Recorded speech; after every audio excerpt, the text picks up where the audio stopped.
Assalamualaikum warahmatullahi wabarakatuh. Selamat datang di podcast Pulang Ngampus. Dengarkan cerita, temukan inspirasi.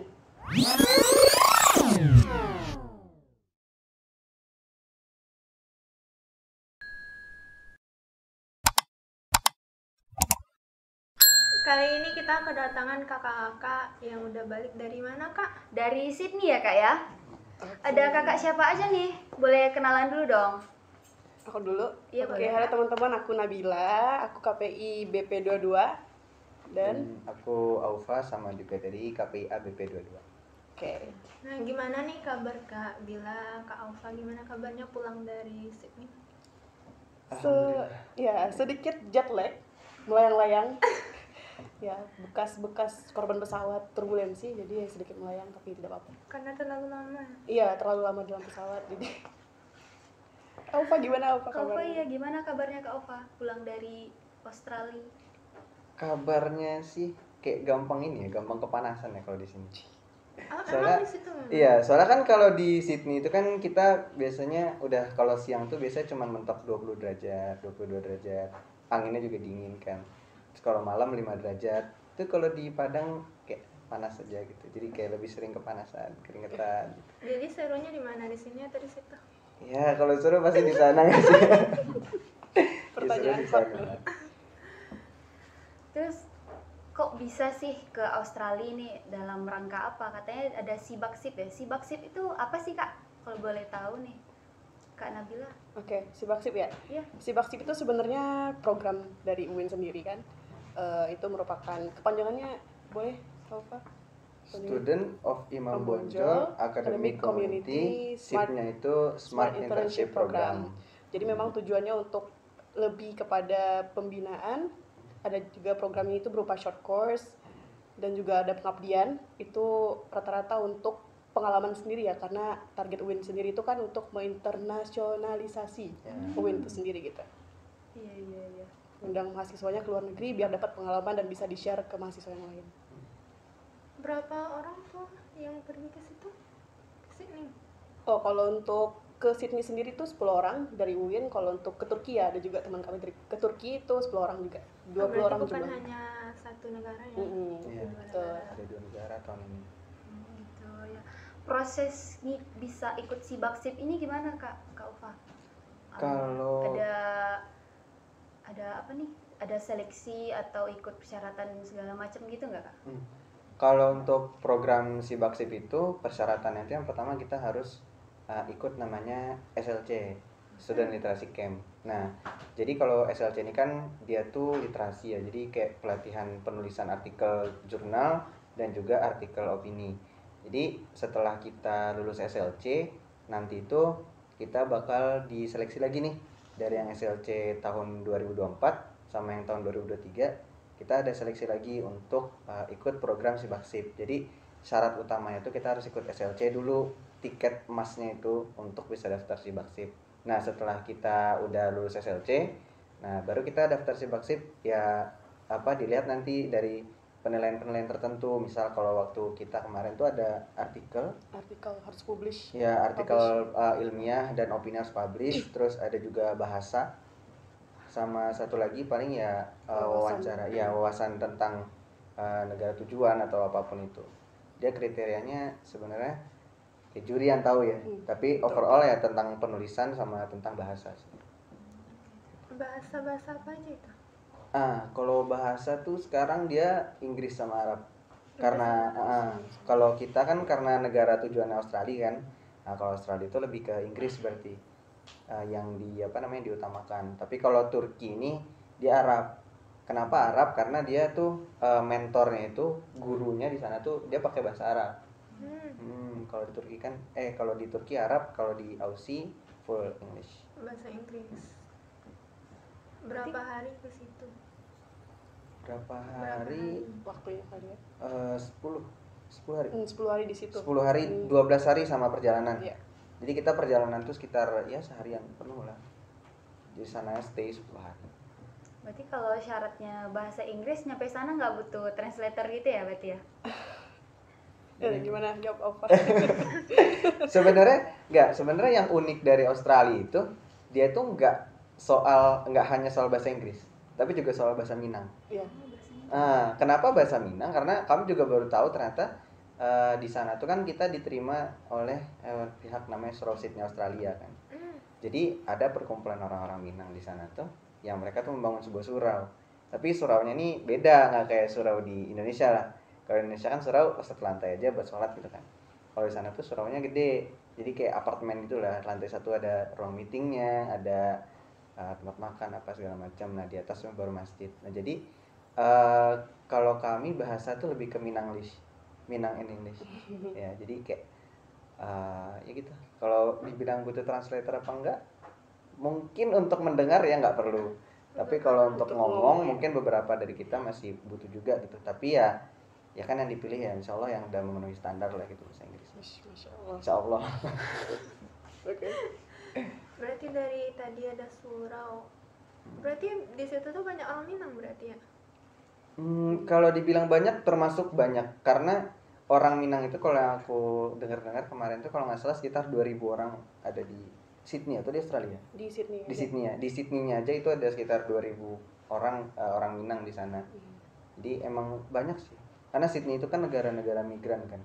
Jadi banyak orang dari luar yang masuk dan menetap di sana gitu. Terus nyampe di Sydney, kegiatan Sibaksip ini ngapain aja tuh?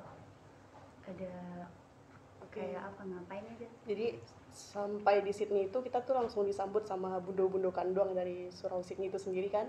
Kemudian kita juga ketemu sama ketuanya. Juga sebetulnya Surau Sydney itu adalah sebuah project, bisa dibilang sebuah project dari yang namanya Ikatan Keluarga Minang Saio atau keluarga Minang yang ada di Sydney gitu. Dan surau itu dijadikan sebagai tempat komunitas berkumpul gitu ibaratnya kan. Nah jadi setelah kami sampai di surau, kami sempat dibawa dulu keliling city, keliling kota dulu sebentar. Kemudian kami juga makan-makan bersama gitu. Ada acara-acara kekeluargaan sebelum kami melaksanakan short course di ISRA, di tempat akademi kami gitu kan. Nah kemudian juga setelah itu ada latihan randai untuk anak-anak kecil di sana. Kami mempersiapkan itu sebagai bentuk pengabdian juga. Dan juga ada video profil project yang kami tawarkan juga ke Surau Sydney. Dan itu juga di welcome banget dari ketua suraunya sendiri. Kemudian kami juga punya program kerjasama sama yang namanya Surau Connect. Itu kalau di kita remaja masjidnya gitu, remaja suraunya. Nah, disebut itu ya. Iya, Surau Connect. Terus tadi berarti kesana di sana tuh bukan hanya ke surau tuh, tadi ada Isra tuh apa gitu? Oke. Oke, ISRA sendiri itu Islamic Science Research Academy. Jadi merupakan sebuah komunitas juga atau sebuah instansi yang bergerak di bidang pengkajian tentang Islam itu sendiri gitu kan di Australia. Dan ISRA sendiri itu bergerak di bawah naungan Charles Sturt University. Jadi sebuah universitas yang ada di Sydney. Kebetulan ISRA minta minta hak legalitas ya untuk berdiri. Dan di situ memang purenya memang saudara-saudara kita yang muslim di situ melaksanakan riset atau kajian, kemudian juga menyediakan tempat untuk short course atau pengabdian kepada masyarakat gitu. Dan di sana kami melaksanakan short course atau kuliah sebentar 2 jam per hari. Itu materinya beragam juga. Berarti udah kuliah juga gitu. Iya, betul. Iya. Ada nggak sih motivasi kisah diaspora Minang yang tinggal di Sydney gitu, Kak? Motivasi mungkin apa ya? Karena kalau dilihat kisah ya, mungkin kalau highlightnya kisah, jadi dulu tuh diaspora Minang ada di sana tuh mungkin waktu zaman-zaman tahun 80-an kali ya. Nah, mereka tuh ada yang ini gimana? Migran naik kapal. Iya, kayak mereka tuh naik kapal tiba-tiba nyampe di Australia gitu. Nah, jadi emang awalnya tuh kayak gimana ya? Mungkin dia nggak terlalu berniat untuk pergi ke Australia, tapi ternyata nyampe ke sana gitu. Dan akhirnya setelah berkembangnya zaman kan, jadi orang-orang Minang tuh mungkin banyak yang pergi ke sana untuk memperbaiki hidup mereka gitu kan, untuk menimba ilmu gitu kan. Jadi ya gitu, itu sih yang bikin unik. Jadi ternyata mereka tuh ke sana yang awal generasi awal tuh mungkin nggak hanya kayak kalau kita mahasiswa kan untuk belajar, tapi kalau di sana itu mungkin mereka ada yang emang pengen ngerantau aja gitu kan. Nah, tapi ada juga yang mereka tuh pengen ke sana untuk berdagang emas. Jadi kan orang-orang Minang ini kan kayak apa ya, kita kenal kan ya, banyak tuh toko-toko emas kan. Nah, jadi orang-orang Minang, jadi mereka tuh ke sana tuh dagang. Ada juga yang awalnya karena dagang, terus ternyata mungkin mereka betah di sana mungkin kan. Nah, jadi akhirnya ya banyak lah yang tinggal di sana gitu sih. Selain tadi ke Isra, terus ke Suraunya, terus kemana lagi? Ke sana. Ya, yang pasti tempat destinasi wisata itu nggak boleh ketinggalan sih Aulia, karena gimana pun cekrek-cekrek posting itu perlu ya, apalagi KPI. Iya, Itu apalagi buat journaling juga kan. Banyak tempat wisata yang kami datangi, salah satunya itu pasti Opera House, jadi ikon di Sydney. Kemudian juga kami ke Parliament House, itu kayak gedung DPR-nya di sana. Alhamdulillahnya terbuka untuk publik, jadi ini juga sebagai sarkasme juga ya buat Indonesia mungkin ya Pak. gimana bisa Motivasi Ya, terbukanya motivasi. gedung DPR gitu ya Pak. Ya, mana tahu kan gerbangnya besok dibuka untuk umum. Iya. selama ini ditutup berarti. Ya, gitu tuh. Iya. Kemudian Terus juga kami ada ke Taman Bunga Tulip karena kebetulan di sana kami sampai pada musim semi. Ya, Jadi bunga ya lagi bunga-bunga pada lagi pada mekar gitu. Indah berarti ya. Indah banget. Selama di situ ada mengalami culture shock gitu nggak, Kak Nabila sama Kak Ufa? Culture shock mungkin kalau aku pribadi, kalau culture shocknya ini sih beda banget gitu kebiasaan orang Indonesia sama di Australia. Kalau di Indonesia ibaratnya kita kan kayak jam karet gitu ya. Nah kalau di Australia tuh nggak bisa gitu. Mereka tuh emang benar-benar strict banget gitu soal waktu, karena setiap waktu tuh berharga. Karena kalau di sana tuh kan sistem gaji orang itu kan per jam. Misalnya satu jam itu dibayar misal $50 misal. Nah berarti mereka dalam sehari itu kerja 8 jam. Nah jadi per jam itu emang dihitung. Jadi orang-orang sana itu emang benar-benar menghargai waktu. Makanya kenapa waktu kami itu kan disuruh bikin rundown, disuruh bikin itinerary apa kan, itu kita revisinya berulang-ulang. Emang benar-benar kayak kamu nggak bisa bikin dari jam 11 sampai jam 12, nggak bisa. Jam 11 sampai jam 11.30 apa? Ini apa jam segini apa gitu. Jadi emang kayak detail gitu loh setiap waktu orang mereka. Jadi disiplin banget gitu orang sana sama orang sini. Termasuk di lalu lintas juga sama kayak gitu. Orang kan kalau di Padang kan biasanya lampu merah, sepi, gas gitu kan ya. Kalau di sana enggak, walaupun udah malam nih, nggak ada orang, ya lampu merah tetap berhenti mereka gitu loh. Jadi emang culture orang sana tuh emang disiplin banget. Kalau dari Kak Nabila sendiri ada nggak? Kalau aku lebih ke itu sih, self service. Karena di situ kalau kita biasanya dihidangkan, misalkan ke restoran kita dihidangkan ya. Nah, ya benar. Nah, kalau di sana kita sendiri yang ngambil, kita sendiri yang bersihin, kita sendiri yang apapun itu kita sendiri gitu. Karena memang sumber daya manusia itu sangat dihargai di sana. Ya, Bahkan benar. kabarnya cuma benerin lampu aja itu digaji $300 gitu. Wih, $300. $300 berarti kalau rupiah berapa tuh? Berapa tuh ya? Tiga- 30 juta. 30 juta itu. Di 30 Iya, 3 juta, 3 juta. 3 juta. Nah, itu benerin lampu doang. Iya, benerin lampu doang lah udah dapat gaji semuanya itu. Iya. Memang dihargai banget manusia di situ gitu. Itu sih. Terus pengalaman dah apa sih yang menarik gitu? Pengalaman yang menarik atau kisah kali di situ gitu. Peristiwa yang menarik saat di sini, di mana kalian pergi mana gitu. Boleh dari apa dulu? Dari aku. Boleh. Kalau kisah menarik tuh mungkin apa ya? Aku tuh waktu pertama kali datang ke Sydney itu langsung kayak bukan apa ya? Kayak mau dideportasi gitu. Jadi emang benar-benar baru datang kan ke Sydney. Habis itu aku kan bawa bekal kan dari Padang kan, bawa ayam goreng, bawa nasi, bawa sambal terasi gitu kan. Karena kan takutnya di sana kan makannya tiba-tiba daging apa gitu kan, nggak suka di selera kita. Nah itu aku bawa, nah ternyata niatnya tuh pengen dihabisin di Soekarno-Hatta kan, cuman ternyata nggak habis. Itu aku bawalah ke pesawat sampai ke Sydney. Nah sampai di Sydney ternyata ada pengecekan. Nah pas pengecekan itu aku jadi kan kita ada declaration tuh namanya, ada di checklist apa aja yang kita bawa gitu kan. Aku checklist yang bagian meat, daging-dagingan, ayam-ayaman gitu kan. Terus teman-teman tuh semuanya udah dikasih cap-cap hijau kan, di apa tuh di kertas declarationnya itu. Punya aku sendiri merah. Nah jadi aku tuh disuruh misah sama ada petugasannya tuh suruh misah. Jadi orang-orang ini udah pada masuk pas udah nyampe di bandara Australia itu kan mereka udah pada keluar, udah saya ambil barang, aku misah.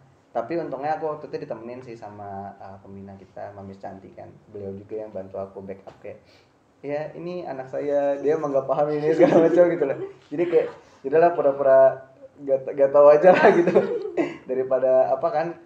Iya daripada saya tahu ntar malah kena hukum. Soalnya biasanya yang kayak gitu-gitu disuruh bayar biasanya. Dan bayar tuh mahal. Jadi kayak ada dendanya gitu. Cuman ya alhamdulillah lah, mungkin keajaiban juga ya gitu. Moodnya lagi enak juga mungkin petugasnya kan. Dilepasin ya. Iya, jadi cuman diambil aja ayam, nasi, sambal terasi itu kayak bingung gitu kan petugasnya. Cuman ya nggak apa-apa lah. Buat mana tahu dia pengen ngerasain masakan Indonesia juga tuh. Jadi Itu sih kalau aku. kalau Bila gimana? Kalau aku sendiri tuh aku sama kan kita tuh di tim ada yang namanya buddy ya. Jadi 2 orang tuh harus saling tanggung jawab jaga masing-masing gitu kan. Kemudian itu jam 9 pagi itu ada jadwal bebas kami. Aku sama buddy aku Kak Nurul namanya. Itu kita jalan 16 km untuk sampai ke salah satu universitas dengan keberanian diri sendiri gitu. Kita jalan pagi-pagi itu nggak tahu cuma modal GPS aja. Terus habis itu sampai di sana udah foto-foto semuanya. Pas dekat kampusnya kami nggak tahu gerbang masuknya yang mana gitu, sangat disayangkan gitu kan. Tapi akhirnya kita tanya juga dan faktanya di sana kalau orang Indonesia itu sangat di welcome sama orang-orang di sana gitu karena katanya terkenal dengan ramahnya gitu kan. Jadi sepanjang jalan itu kayak ditanyain tuh, ayo Indonesia, ayo Malaysia, Indonesia Malaysia udah gitu terus gitu. Itu pengalaman Kayak menarik terkenal sih. ya di sana. Iya kayak aduh masya Allah sih gitu gitu. Terus sih 16 km itu nggak apa ya nggak terlalu sulit di Australia karena datar semuanya gitu, benua datar. Kayak di sini ya. Nggak mau ngomong. Tapi ceritanya malah yang itu ya. Aku kira cerita itu yang diikutin sama orang itu. Iya, oh iya Iya itu kan? sambungannya. Jadi pas pulang sama Kak Nurul, ada orang yang ngaku kalau beliau tuh berasal dari Libanon. Beliau tuh kayak homeless, kayak orang-orang butuh bantuan gitu kan. Beliau excited mungkin ngeliat kami pakai hijab, jadi kayak Indonesia, oh apa kabar, thank you, entah apa lagi gitu kan, apa kabar lah. Terus kami diikutin sampai ke surau itu, kami diikutin, ditanya-tanya itu, ini mahasiswa ya lagi ngapain itu gitu kan. Karena pertolongan dari Allah juga mungkin ya. Sampai di depan surau itu kami masih diikutin, minta nomor lah gitu orang, minta nomor. Kami pura-pura nggak tahu apa-apa. Kami bilang kami mahasiswa di sini gitu, tapi dia tuh kayak nangkep kami ngajar di situ gitu. Jadi dia minta tolong, katanya mobilnya kecelakaan lah ini segala macam. Akhirnya untung tiba-tiba ada surau kodek atau pekerja masjidnya yang datang, tiba-tiba ditolong kami gitu. Terus pengalaman yang paling horor sih menurut aku bilang gitu. Di negeri orang diikutin orang nggak kenal. Jauh pula tuh ya. Itu tadi katanya ada pembimbing, terus ada buddy. Emang timnya siapa aja yang pergi ke sana, Kak? Oke. Kalau tim apa? Iya. Kalau tim rame sih kita. Kita tuh pokoknya 10 orang mahasiswa, 2 orang pembina. Tapi yang 2 orang ini di awal ada Pak Bro Ksairi, WD3 dakwah, sama ada Miss Canti namanya. Nah, beliau ini IO ya, International Office. Jadi yang 10 orang ini mahasiswa, dan mahasiswanya ini emang berasal dari fakultas yang beda-beda. Jadi kebetulan aja karena aku sama Bila sama dari KPI kan. Ada juga yang dari PAI. PAI berapa orang? 3 orang? 3. Iya kan? Ada PAI 3 orang, terus ada juga dari Tadris Bahasa Inggris, ada dari Bahasa dan Sastra Arab. Jadi emang beragam sih ya orang-orang ada mesti. Balik lagi kan tadi tuh kami tahunya pas itu penutupan SIBA itu teman-teman ada nampilin sebuah rantai ya. Oh iya benar. Itu gimana kok bisa kepikiran untuk nampilin rantai di situ? Oke. Jadi untuk Randai sendiri itu kan sebenarnya sebelum kami pergi ke surau, itu surau nanyain apa sih yang bisa kita berikan gitu. Dan kami ngasih itu ada video profil project, ada juga seminar, dan ada Randai. Dari itu waktunya hamin 2 bulan sebelum itu. Tetapi ada gangguan, kami belum bisa latihan Randai, akhirnya kami memutuskan untuk membatalkan Randai. Cuma karena di surau itu terlalu excited, orang tua kita di sana itu kayak pada kangen sama budaya Minang nih gitu kan. Akhirnya kami dengan susah payah, jerih payah kami latihan Randai dengan basic 0 yang harus lompat-lompat gini. Gak tahu. Ya pada akhirnya Randai itu udah dilatihkan juga ke anak-anak yang di sana, dan alhamdulillah itu ditampilin di taman juga. Ada beberapa sedikit gangguan ya Pak waktu penampilan Randai itu sound systemnya mati, tapi karena mungkin udah terlanjur profesional banget gitu di Randai, akhirnya ya udah gitu terjalani aja dan lancar juga, responnya juga positif banget. Senang mereka ya Iya, bisa lihat Randai alhamdulillahnya. kembali. Itu selain ke tempat-tempat yang lain, tempat wisata, terus ada surau, ada nggak pergi ke tempat universitas itu di sana? Oh iya, Boleh dijelasin apa? kita ada juga jalan-jalan. Jadi setiap habis short course itu kita kan punya waktu, kan kita short course cuma 2 jam kan, dari jam 10 sampai jam 12, sampai jam 1 lah makan siang gitu kan. Nah jadi setelah itu kita tuh punya waktu untuk pergi-pergi kan. Nah dan kami tim itu memutuskan untuk pergi visit ke beberapa universitas yang ada di sana. Jadi kita tuh visit ke tiga universitas. 3 univ. Ya, 3 univ. Yang pertama tuh ada UNSID, Universitas Sydney. Ada juga UNSW, University of New South Wales. Terus satu lagi ada University of Mekusairi. ya, no, bukan Mekusairi tapi Macquarie. Macquarie, Ya, kenapa Macquarie aku University. Macquarie? Jadi kita tuh mampir ke 3 kampus itu gitu loh. Jadi kita visit kampus, ada yang nyambut kita juga di sana, kebetulan koneksi dari orang-orang Surau juga. Jadi kita dipandu untuk ngeliat gimana sih kampus di sana gitu loh. Apa aja fasilitas yang ada di sana, terus kita juga dibawa masuk ke ruang-ruang kelasnya, ke fakultasnya. Bahkan ada juga yang satu kampus tuh dia punya museumnya sendiri, ya, dan punya kayak perpustakaannya, dan perpustakaannya tuh emang benar-benar kayak apa ya, emang literasi itu mungkin beda ya, makanya penting banget di sana karena setiap universitas yang kita kita tuju tuh library-nya itu purpose-nya tuh emang gede-gede banget gitu, gede-gede banget, emang lengkap banget lah gitu, beda sama kita. Mungkin itu bisa jadi acuan juga ya buat kita tuh Indonesia, biar terus UIN kan, jadi biar bisa lebih bisa lebih perhatian lagi soal hal-hal yang seperti itu gitu. Lebih banyak lagi bukunya, mahasiswanya harus banyak baca Aduh, lagi gitu Iya, kan.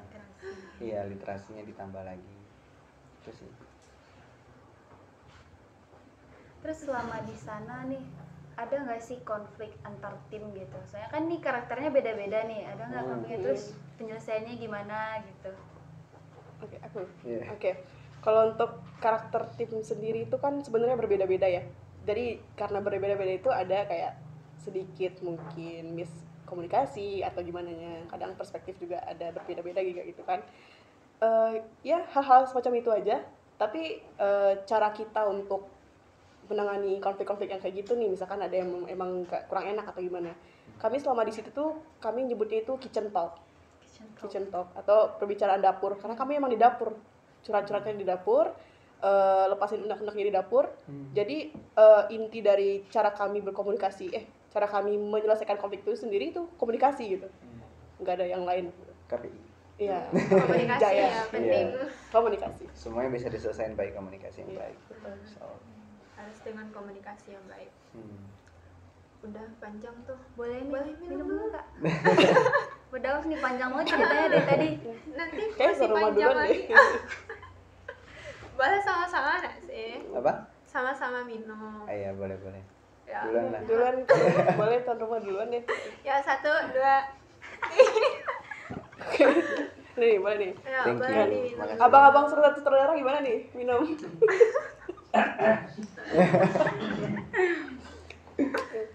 Apresiasi juga nih buat abang-abang yang di belakang layar, teman-teman. Iya. Bang Deju.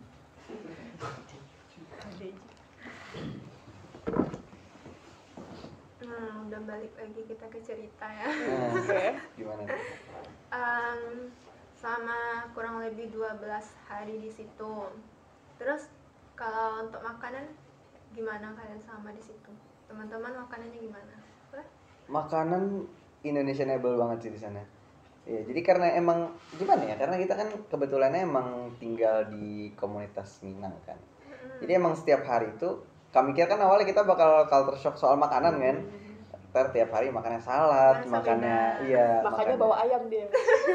Takutnya takutnya nggak ada ini kan, nggak ada apa cabe kan, iya nggak nggak sesuai ada sama lidah. nggak ada saus sambal ini segala macam.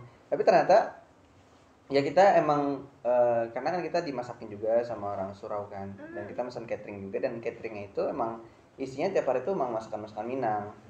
Ada dendeng, ada apa aja, ayam bakar gitu. Pokoknya emang nggak makanan Minang sih, tapi mostly emang Minang. Tapi makanan Indonesia itu emang hampir tiap hari. Bahkan waktu kami lagi jalan-jalan ke Opera House naik angkutan umum, naik public transportation gitu, kita mampir di rumah makan Indonesia Rasa ya. Iya, Indonesia Rasa. Iya, jadi di Batu. sana itu udah banyak makanan-makanan Indonesia gitu tersebar di sana. Tapi selain kita ya makan makanan Indonesia, kita juga makan makanan sana juga gitu kan. Jadi kita ada waktu makan apa aja ya? Ada pizza juga. Iya, oh iya, makanan tuh jadi karena di sana negaranya negara migran, jadi banyak makan-makanan kayak Lebanese, Lebanon, Turki. Turkish. Ya, jadi Turkish delight, terus ada es krim Turki. Jadi kayak emang apa ya? Emang negara multikultural banget sih di sana tuh. Emang kayak apa ya? Emang udah berbaur banget lah semua budaya di negara ya, di Australia terutama di Sydney kan. Jadi nggak terlalu culture shock banget sih kalau soal makanan.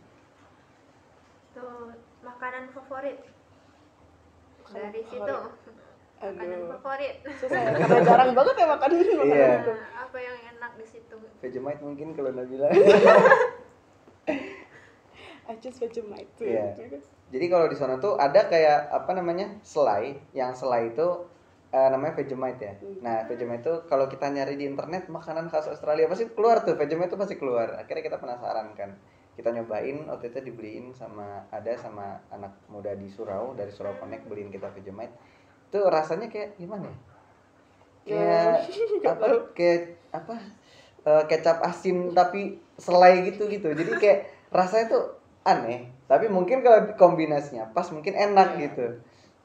Tapi kalau aku pribadi, kalau untuk apa namanya, makanan favorit ya, aku suka ini sih, aku suka semua daging-daging di sana. Jadi kayak waktu itu yang paling aku suka tuh ayam kari namanya, dia tuh emang daging di sana rata-rata emang lembut-lembut banget dan besar-besar banget. Itu sih makanan favorit aku. Puas ya di situ. Iya, puas, nggak Memperbaiki kekurangan. gizi juga Iya. nggak sih? Banget. Jadi kalau kita ke Australia itu nggak kekurangan gizi, insya Allah. Berapa lama perjalanannya? 10 hari ya? Selama perjalanan 10 hari itu arti perjalanan selama 10 hari untuk personal gitu, bagi masing-masing. Boleh satu-satu. Oke, perjalanan ke Australia 10 hari itu kalau bila pribadi itu kayak bisa dibilang apa ya? Keajaiban sih. Iya, singkat tapi penuh keajaiban gitu, teman-teman. Karena gimana ya? Nabila sendiri yakin masih banyak orang yang pintar di luar sana yang bisa gitu. Tapi kebetulan nih dikasih sama Allah nih tanggung jawab untuk pergi ke sana gitu kan. Nah, terus gimana ya? Banyak hal-hal yang memang kita tuh nggak expect, tapi kayak ada aja sesuatu yang terbantu. Kayak contoh nih, Mr. Chicken kita nih tiba-tiba dilepasin gitu kan. Itu banyak-banyak hal yang ibaratnya keajaiban. Seperti last call, kami juga dapat last call teman-teman. Waktu dari Jakarta ke Sydney itu kami dapat panggilan terakhir karena sama sekali nggak dengar panggilan pesawat kami yang dari Jakarta ke Sydney. Kalau nggak itu emang gagal tuh pergi ke Sydney gitu. Gagal berangkat. Gagal berangkat ya? Gagal berangkat. Banyak hal yang keajaiban yang kami temukan di dalam situ. Terus Kalau- bagi Kak Ova sendiri? Kalau aku teamwork sih. Emang karena kan kita beda-beda latar belakang semua ya dari tim, dan kita juga berada di negara yang beda budaya sama kita gitu kan. Jadi emang teamworknya emang benar-benar berasa banget lah gitu. Dan emang benar-benar memorable banget soal itu. Nah, selama perjalanan di situ, balik lagi sini, apa sih harapan dari kakak? Boleh Kak Bila, boleh Kak Alfa, harapan untuk mahasiswa UIN lagi nih, terkhusus nih KPI. Gimana sih harapannya untuk ikut SIBAK? Kan ini kan yang pertama ya? Ya, ini sih Yang baru pertama. Untuk periode berikutnya, yang kedua mana tahu tahun depan ada lagi kan? Harus nggak sih? Ya, soalnya ada tuh tiap tahun. Nah, gimana harapannya untuk SIBAK-SIB ini? Coba. Aku Iya, betul. Kalau untuk harapan sendiri ya, berhubung kita juga anak komunikasi penyiaran Islam ya, ada basic komunikasi, ada basic bahasa. Jadi sebenarnya itu juga jadi modal yang kuat juga buat kita nih untuk ikut di sibak-sibak berikutnya. Karena gimana pun pas wawancara itu komunikasi kita bakal ditantang banget di situ teman-teman. Kemudian juga untuk sibak berikutnya, karena kami angkatan pertama, ya seperti itu sistem seleksinya, barangkali itu bakal dinaikkan lagi standarnya, tapi nggak menutup kemungkinan dari teman-teman untuk mempersiapkannya dari sekarang gitu, karena udah dibocorin nih sama si Aufa tadi persiapannya tulis atau literasi sama bahasa itu yang paling penting gitu teman-teman. Tapi gimana alur nanti ketika di tahun besok gimana gitu, itu kita lihat juga cara mainnya gimana gitu teman-teman. Bagaimana cara kampus? Betul. Kalau kakak Ova gimana? Kalau dari aku sih ya banyak-banyaklah baca, banyak-banyak nulis. Karena emang artikel tuh sih penting sih.